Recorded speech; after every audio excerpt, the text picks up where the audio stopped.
Всем привет, дорогие друзья! В эфире программа «Пропеллер». Привет! Всем привет!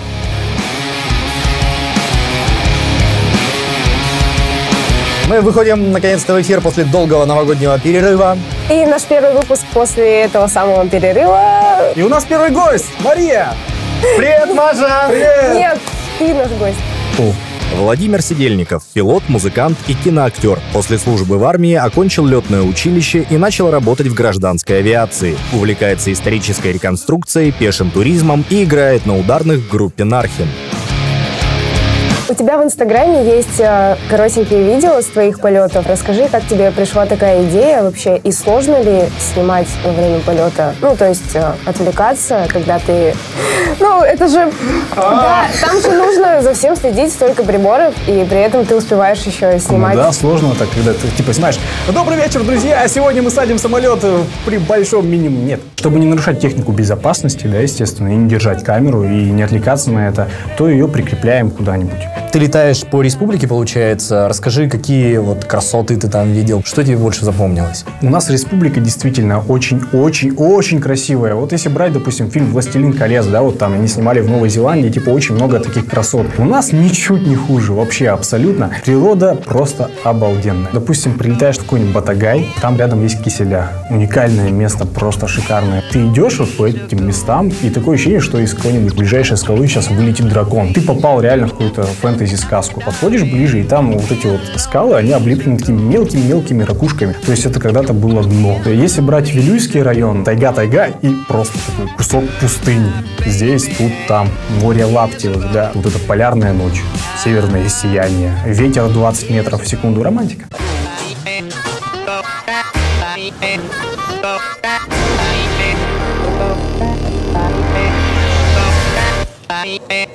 Помимо своей основной профессии, ты занимаешься еще много чем другим. Да! Например, ты играл на ударных инструментах. Ну, крайний раз мы выступали чуть ли не 2 года назад, получается. Летная профессия, она занимает очень много времени. И чтобы выделить какое-то время под свои увлечения, надо постараться. Я, конечно, стараюсь всеми силами. Но, видимо, недостаточно. Ну да, как-то так. Клифф, Кёрк, Боб и Джон задают вам вопрос. Are you ready to follow the trash machine? Расскажи про название группы «Нархим». А может, не стоит? Давай. Нет. Че ты ломаешься-то сразу? Нархим. Когда мне было лет 14, у нас в городе была такая штука, как толкинизм. Каждому давали кличку. Так как я был за эльфов, мне нужно было имя, и я его выбрал. В общем, есть язык Синдарин, кажется, называется. Синдарин — язык серых эльфов. Взял этот язык, который написал Толкин, да, и составил себе имя Нархим. Оно типа переводится «ледяное пламя». Вот такая вот история, непростая, которая затрагивает сразу несколько аспектов жизни Владимира.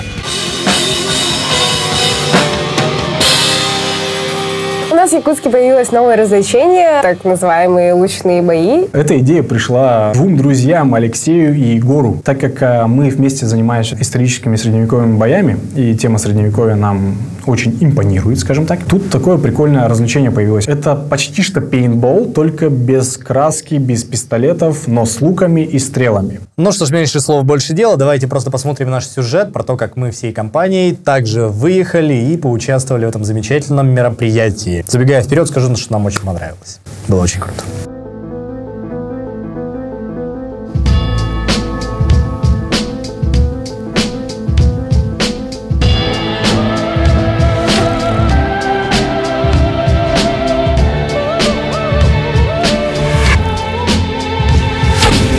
Всем привет! Можно вот так не снимать? Можете издалека чуть-чуть? Всем привет! Сегодня мы у наших друзей играем. Лучный бой. Мы специально пришли сюда, разделились на команды, и сегодня будет жарко. И мой главный противник Миша Кириллин. Моя главная цель Миша Кириллин, и я надеюсь, я выиграю. Всем привет, я Михаил Кириллин, и я сегодня бросаю вызов всем. Самое первое, с чего все началось, это нам провели инструктаж. Пальчики залепляют. Это специально, чтобы защитить их от удара тетивой. Также надевают налокотничек вот такой вот. Нам рассказали, как правильно держать лук. Как стоять при этом, чтобы нормально выстрелить из лука. Объяснили все азы. Тетиву надо натягивать именно той рукой, которая у вас действующая, то есть если вы правша, вы натягиваете правой рукой. Натягиваем тетиву и стреляем.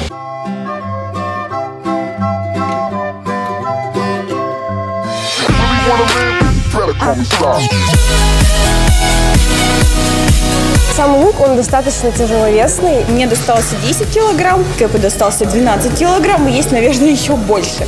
Взяв это в руки и побегав около часа, поняла, что моя физическая подготовка на нуле. Это очень сложно и тяжело. Есть цель поразить своих друзей при помощи стрел. Стрелы легкие, снабжены поролоном, поэтому попадание совершенно безболезненно.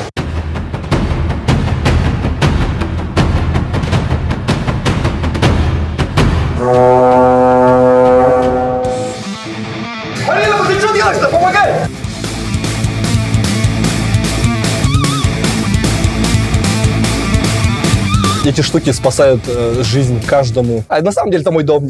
Это палатка. Я сейчас просто сюда зайду и буду спать там. Сегодня мы поделились на команды по 3 человека. Всякие хитрые тактики придумывали, но это секретная информация. На самом деле тактики вообще не было. Все перемещаются, кто-то боится и прячется, и нужно это все очень быстро делать и за всем следить. Еще мы играли всей нашей командой, то есть 6 против 2 профи, вот тех ребят, кто здесь работает и все это придумал. Самый крутой сценарий начинается тогда, когда трубят в рог, и можно выходить за линию, и просто начинается самое интересное.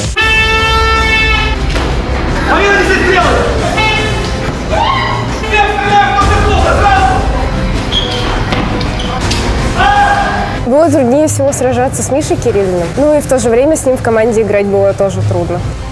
Самый крутой игрок, ну кто? Я, конечно, я вывезла все команды. Да это шучу, нет, конечно. Меня ни разу не попали, вот я не ощутила на себе, что такое это труда, и слава богу. Себя очень хорошо показал, мне кажется, Миша Кириллин, так как, видимо, у него охотничьи гены. Дух охотника. Михаил Кириллин, он меня много раз убил, он больше всех бегал, стрелял, веселился, ну и наводил панику. Дух бессмертия в этой стране еще покажет себя. Мне это напомнило о временах моего детства, когда я по лесу бегал. Мы занимались ролевыми играми на свежем воздухе. Я часто читал фэнтези, смотрел исторические фильмы. Я пробовал раньше стрелять из лука, но это было в детстве, это были наши самодельные, деревянные. А в детстве мы ничего не боялись, да? Из арбалета мы стреляли алюминиевыми проволоками, кто-то гвоздями, да? Вот в детстве было много адреналина. Адреналин вернулся ко мне сегодня. Спасибо большое. Сама игра мне очень понравилась, потому что она достаточно энергичная, быстро затягивает и не такая сложная. То есть лук освоить в принципе не сложно. Главное приноровиться и научиться держать стрелы. Иду домой с усталостью, но с радостью, потому что это реально клево. Я даже представить не могла, что мой понедельник может быть таким насыщенным.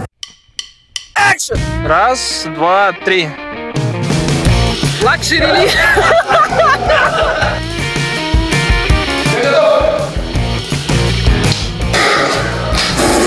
Кэп, уйди, уйди, уйди!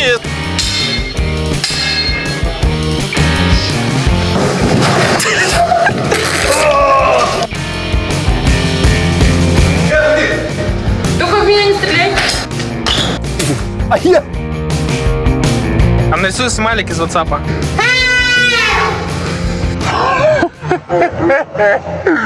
Ничего не произошло.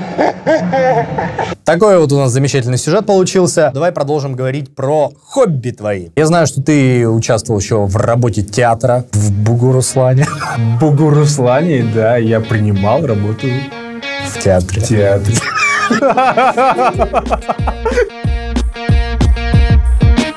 Как ты вообще попал на подмостки театральные? Ну, я пришел и говорю, я хочу играть в театре. Меня выгнали. То есть мне сказали, типа, ну что за подход такой несерьезный? Сказали, что есть театральная студия. Через 3 месяца или через 2 месяца наших занятий один из актеров театра ломает ногу. Как-то так случилось, само собой. Кто-то был в отпуске и так далее. Кто-то в отпуск на больничный. У них стал дефицит актеров. И они такие типа, оу, хорошо, хорошо, идите. Вот он, свет наш. Нет, конечно. Ну, в общем, меня пригласили попробоваться, потому что завтра спектакль. После этого приходит режиссер, подходит и говорит: у нас гастроли через 3 дня в Самару, Самарская область. Мы уезжаем просто все отсюда навсегда. Да. Ты нас не ищи, пожалуйста. Все, я так влился в труппу. 1 сезон в театре я поиграл, после чего мне предложили поступить в Самарскую академию театральную. Я согласился, но потом, через некоторое время, хорошо подумав, потому что я тогда не закончил летное образование еще, я почесал голову и сказал: нет, надо сперва одно закончить, потом другое. За 2 зайцами гнаться не стоит. Поэтому я отказался и ушел в армию. Но все-таки твой театральный опыт, он как-то тебе пригодился сейчас, так как ты снимаешься в фильмах наших. Да. Я тебя видела. Серьезно? Я 1 фильм даже посмотрела. Ты подсматривала? Были съемки одного фильма «Хараджай», да?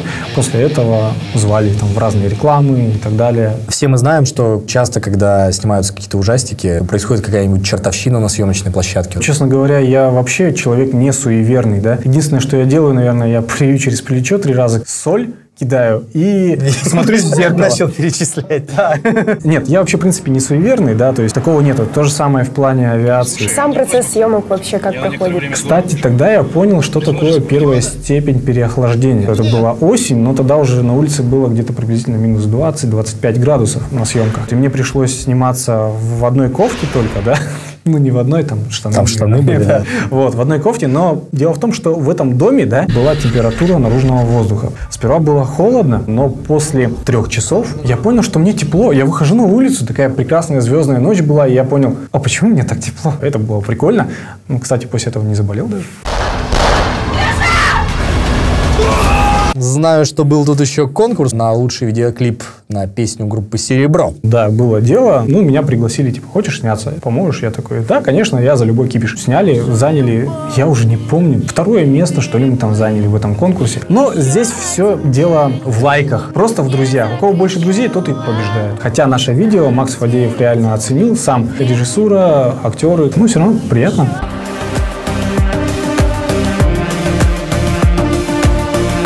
Ты сейчас учишься на КВС, на командира воздушного судна, так что тема учебы тебе сейчас как нельзя близка. Дело в том, что я летаю в качестве 2-го пилота на Ан-24 2 года, да, кажется. Сейчас это нельзя сказать, что это обучение. Это скорее переквалификация, что ли, в командира воздушного судна. Потому что у 2-го пилота, у командира немножечко разные обязанности. Это немножечко разная ответственность. Когда ты сидишь в левой чашке, то есть на кресле командира, ответственность на тебе намного больше.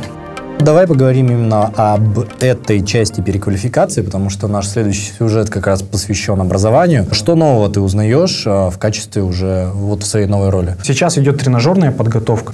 Заходишь в тренажер, да, начинаешь качать свой experience, да, вот, то есть садишься на левую чашку, расположение приборов и сами приборы немножечко отличаются. Допустим, 2-й пилот не может на Ан-24 рулить на земле, потому что, ну, может как бы от педали, да, но основное управление производит, естественно, командир, потому что у него есть штурвальчик, это как руль на машине, да, от которого управляется переднее колесо. Снова запуск идет, вид вращается, время пучина. Венты на упор. Венты на упоре. Готов. Взлет разрешаю. Не подтверждаю.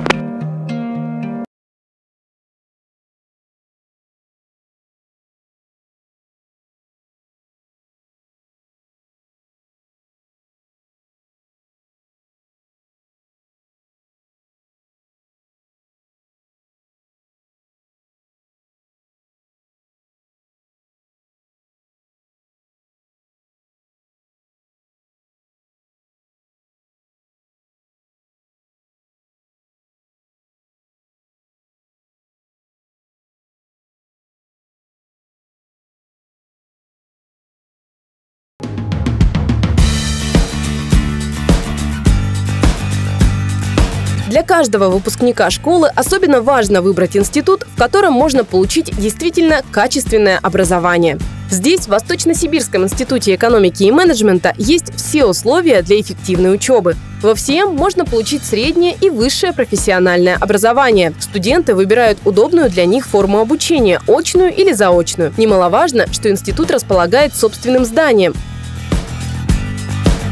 Большое наше богатство – это наши преподаватели. 70 почти процентов кандидатов наук, есть доктора наук, доценты. Мы подобрали прекрасную, квалифицированную, творческую команду преподавателей. Понравилось сразу, как поступила. Первый год, конечно, немножко сложновато было, потом уже легче и легче. Если бы я сюда не поступила, мне кажется, я бы не познакомилась с моими одногруппницами. Возможность обрести друзей, получить образование, диплом. Веселья у нас хватает, так что учиться здесь не скучно. Я учусь на направлении бухгалтерский учет по отраслям. Мой любимый предмет, конечно, это финансы, обращение и кредит. Еще и аудит, мой самый любимый предмет. И 1С. 1С это прям мое. Нам дают задания, мы их выполняем в программе 1С. Работать бухгалтером – это сложно. Поэтому, если решите учиться на бухгалтера, главное хорошо все понимать. Стимул учиться, потому что ты сможешь пойти на работу хорошо оплачиваемую, ты сможешь продвинуться дальше по карьерной лестнице. Вместе со студентами ВСИЭМ здесь обучаются студенты Якутского колледжа инновационных технологий. Ребята получают среднее профессиональное образование юристов, логистов, бухгалтеров и других специалистов. Я с детства мечтала быть адвокатом. Я выбрала специальность юрист, поступила после 9-го. Есть право, оно очень трудное, его тяжело понять. Экономика, с ней полегче. Хорошо то, что требуют много. Нет такого, то, что тут халява. Требовательные преподаватели. Первое время-то, конечно, ничего не понятно, никто друг друга не знает. Потом уже начинаешь вливаться в эту студенческую жизнь, становится с каждым днем все интереснее и интереснее. Проходят разные мероприятия, игры, конкурсы. Коллектив очень хороший, я сразу со всеми подружился. Очень хорошо общаемся. Для студентов ВСИЭМ и ЕКИТ открыто общежитие, а также работает тренажерный зал, столовая, библиотека и компьютерные классы. У нас индивидуальный подход к каждому студенту. Максимальный размер социальной скидки 50%. Всем студентам иногородним у нас предоставляется тоже 10% скидки. Я думаю, что каждый студент может у нас получить для себя оптимальнейшие условия. А еще Восточно-Сибирский институт экономики и менеджмента – это дружественная атмосфера, в которой приятно учиться и заводить новые знакомства.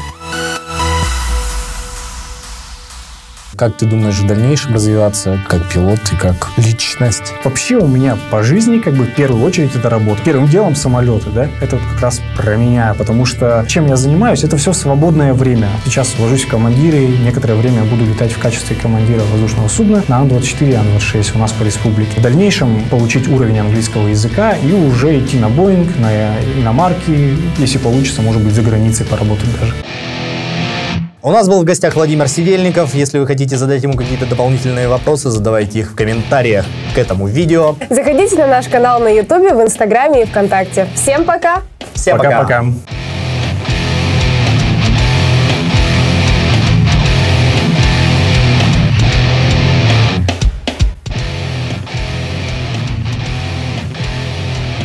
Якутский колледж инновационных технологий приглашает школьников 9 и 11 классов получить востребованные специальности: экономика и бухгалтерский учет, право и судебное администрирование, земельные и имущественные отношения, документационное обеспечение управления, сервис на транспорте и операционная деятельность в логистике. ЕКИТ. Будущее в твоих руках. У каждого дела запах особый. У маляра пахнет краской роба. Куртка шофера пахнет бензином. Блуза рабочего – маслом машины. Руки стилиста – водой душистой. У визажиста – румяной пушистой. Пахнет электрик горелой проводкой. Сладким парфюмом с изысканной ноткой пахнет ведущий в день торжества. Ведь не секрет, пахнут все ремесла.